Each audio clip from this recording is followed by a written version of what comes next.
2 महीने में 15 किलो वज़न कम किया और सोचा मैं जीत गया। लेकिन सच ये था कि मैं अपनी हेल्थ हार रहा था। ये मेरी सबसे बड़ी गलती थी।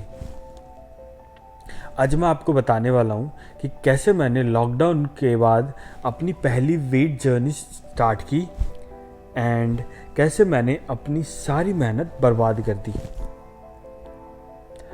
नवंबर 2020 के आसपास मैंने डिसाइड किया कि भाई मुझे वेट लॉस करना है after month of being in the anxiety and after being months of in stress. तो कोई भी नया बच्चा हो तो क्या लगता है उसको, क्या पता होगा, जिसको ज़्यादा कुछ पता नहीं था। तो मैं नया नया था, मुझे यूट्यूब पे एक जंप रोप ड्यूड्स करके थे, उनके मैंने यूट्यूब पे चैनल देखा, उनके वर्कआउट्स देखे। उन्होंने मुझे मोटिवेट किया कि मैं जंप रोप करके अपना वेट लॉस करूं एंड उस पर फोकस करूं।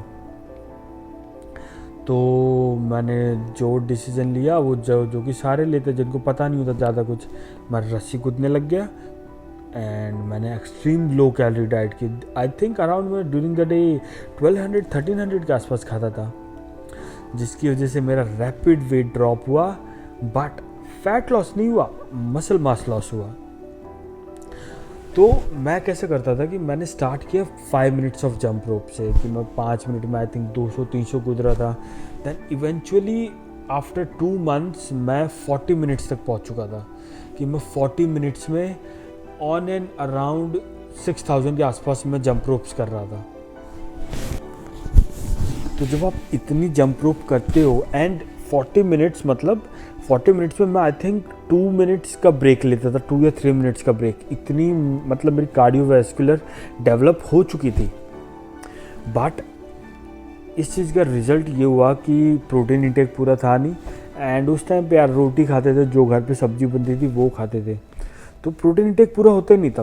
I think bare minimum touch करता था मैं, जिसकी वजह से रैपिड वेट लॉस हुआ, फैट लॉस नहीं बट मसल लॉस हुआ, जिसका रिजल्ट ये हो गया कि मरा हुआ सा लुक आने लग गया यार। मतलब बॉडी में दिख रहा था कि भाई ये हड्डी का ढांचा सा दिख रहा है। ज़्यादा कैलोरीज मैक्रो समझ में आता था नहीं, तो सस्टेनेबल रूटीन भी नहीं था। अब आप इतना रैपिडली वेट लॉस करोगे तो वेट गेन भी जल्दी होगा आपका, बट स्टिल अगर आप सही तरीके से फॉलो थ्रू करते हो then you will gain muscle, not gain fat again. But वही है, उस टाइम पे क्विक फिक्सेस टेम्पटिंग लगते थे, लेकिन लॉन्ग टर्म में ये आपके बॉडी और मेटाबॉलिज्म दोनों को डिस्ट्रॉय कर देता है। अगले एपिसोड में मैं बताऊंगा कि कनाडा आने के बाद जो मेरी स्ट्रगल हुई और कैसे मैंने मल्टीपल टाइम्स ट्राई किया कि मैं वेट लॉस करूं, बट हर बार मैं 95 किलोज तक पहुंचा and then again back to 103-104 KGs पे। सब्सक्राइब करो एंड डेली अपडेट्स के लिए मुझे इंस्टाग्राम पे फॉलो कर लो @introversion_fits पे। Thank you.